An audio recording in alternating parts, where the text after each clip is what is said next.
In the last video, we learnt about elements and compounds.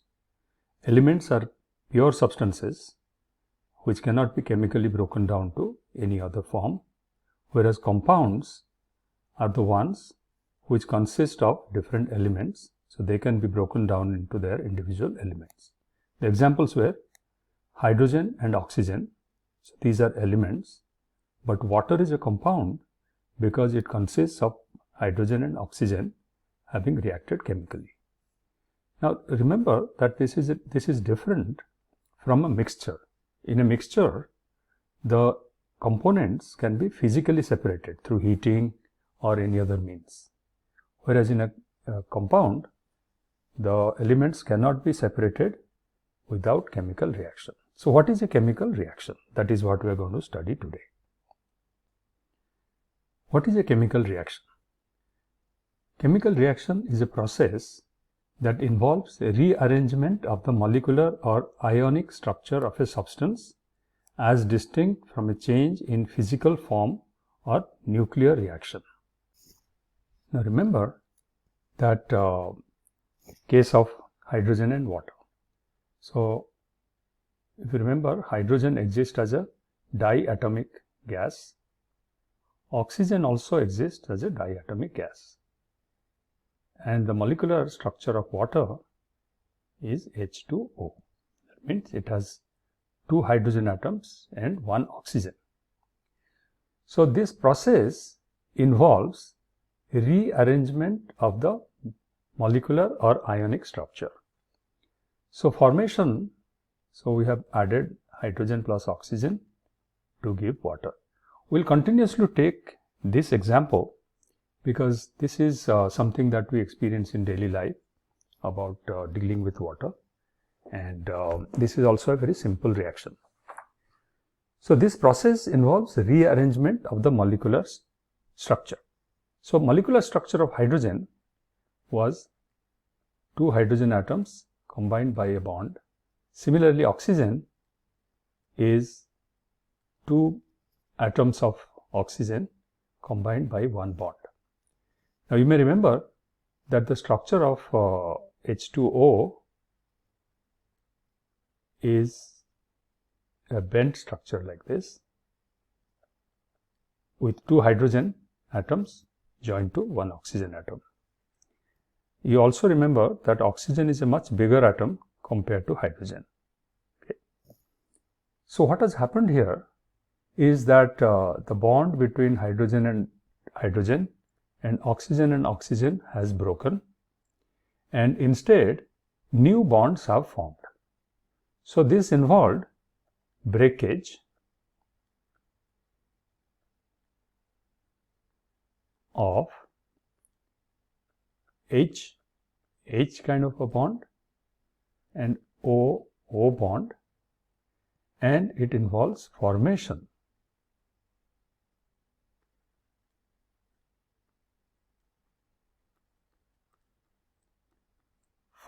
of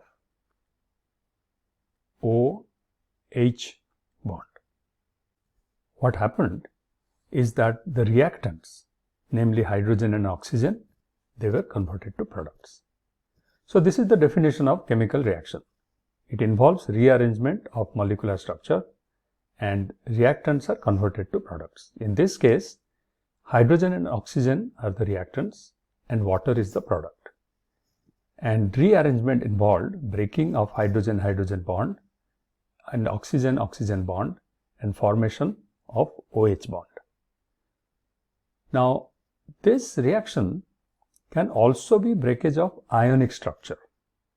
You know that sodium chloride has ionic bond because sodium has a plus charge and chlorine has a minus charge in that molecule. So there, this ionic structure could break and rearrange. Now this is distinct from a change in physical form. So when water becomes ice or you dissolve sugar into water, although 2 different components are coming together to form something new, they have not formed any new chemical substance. When sugar is dissolved in water, sugar remains as sugar, water remains as water and it is just a mixture, and they can be easily separated. For example, by heating it, water can be evaporated, or by cooling it, you can crystallize out sugar. Whereas in a chemical change, these physical operations cannot separate out the elements. Now, other part is nuclear reaction. Now, chemical reaction is different from nuclear reactions. Nuclear reactions form new elements.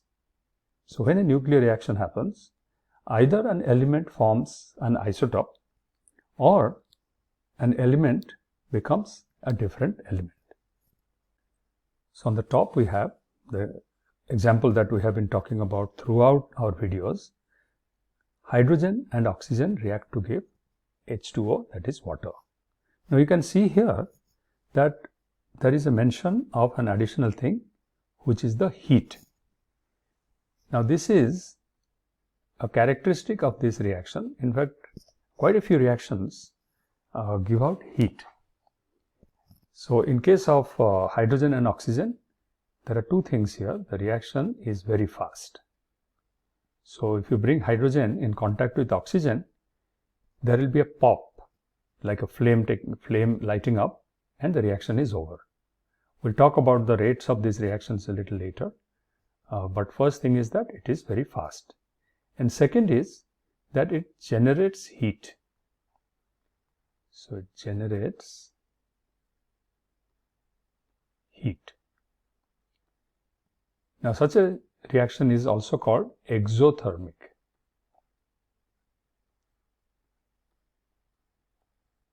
So, exothermic means giving out heat.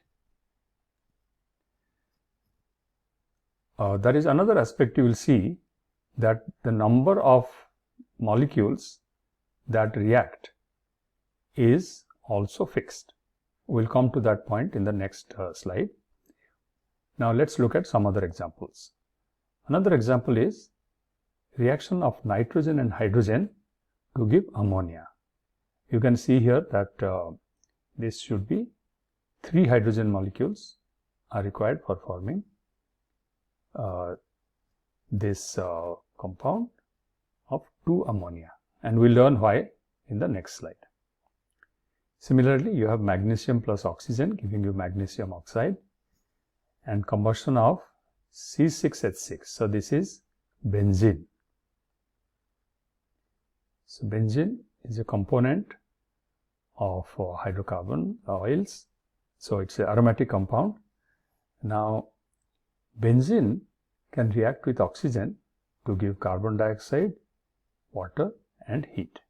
Now, this kind of a reaction where we take an organic or another compound and react with oxygen to give carbon dioxide and water is called a combustion reaction.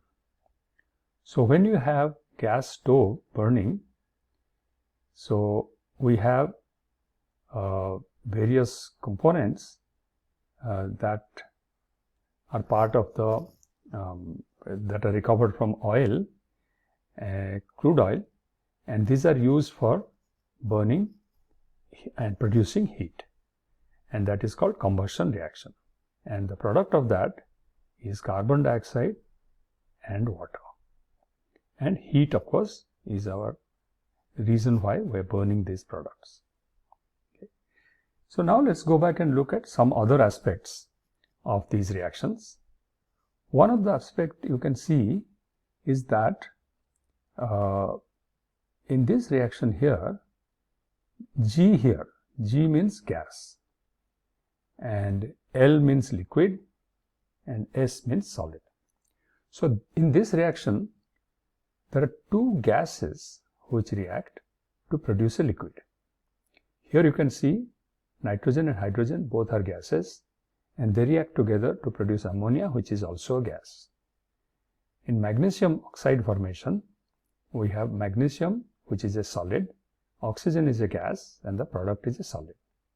And in this last case, benzene is a liquid at room temperature, oxygen is a gas at that temperature, and they react to form. So, these are gaseous products. So, and this is liquid here, and we have heat.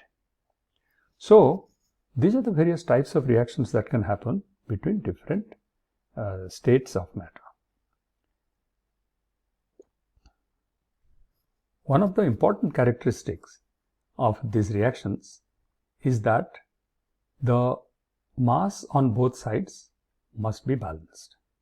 Okay, so you cannot have product destruction or creation of mass, so mass must be conserved. Okay, also the atoms themselves cannot be destroyed, so the number of atoms of a given element must also remain consistent. So if you look at here, this is the reaction. So benzene here reacting with oxygen to give us carbon dioxide and water. But if you look here, there are 6 carbon atoms here and there is only 1 carbon atom on the right hand side. This is the product.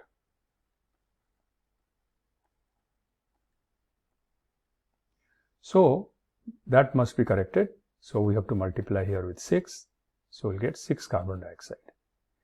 Now there are 6 hydrogen atoms here, but only 2 here. So we have to multiply in the third step. We have to multiply with 3 here. So now all the atoms of this compound have been represented correctly. Now if you'll see, there is more oxygen on the right hand side than this. So we got to multiply this with 7.5 to get the number of oxygens also right. Now this is an odd number, so you can write it correctly like this. This is correct to write, but sometimes it's more comfortable to write it as whole number. So we multiply the entire thing with 2 and get this as our final reaction. Now this process is called stoichiometry, where we are balancing the number of atoms. Now the final aspect of reaction that we must understand is the speed at which it happens. If you take hydrogen and oxygen and react them at normal temperature, they will react in an instant, in almost a fraction of a millisecond. It is so fast that when a flame forms and it explodes, it can travel almost at the rate of 2 kilometers per second. That is how fast this reaction is. On the other hand, the second reaction, which is rusting of iron, which you have seen that if you leave a nail outside for some time, it will form some red colored coating on it, that is the rust. This takes a few weeks. Okay, so you can read a lot about this in the link I have given about reaction rates. Now, how does this reaction happen and why are the rates different for different types of reactions? Now, what happens is molecules are constantly moving around due to thermal motion. It's very high speed in case of a gas, so gases react very fast. It is lower speed for solids and liquids, but the collision is the first thing. And this collision helps rearrange position of atoms. So for example, hydrogen molecule might briefly break into 2 hydrogens. Oxygen might break into 2 different oxygens and they combine, and let's say the water molecule forms. Now if the water molecule or the product is more stable than the reactants, then it will not easily break and that will form. So this is the process. This is the process of rearrangement. The final product is always more stable and it is affected by things like temperature. So high temperature normally favors the reaction to go fast. Concentration. So if more amount of molecules are squeezed into a small space, they have a higher probability of collision, so the reaction rate goes up. Pressure has a similar effect. And the last thing is catalyst, which also affects the speed. Now catalyst is a third material which doesn't take part in the reaction, but it helps form the reaction. For example, if you want to hydrogenate oil, you can use platinum, and that helps to add the hydrogen to oil. So these kind of things are required for speeding up the reactions.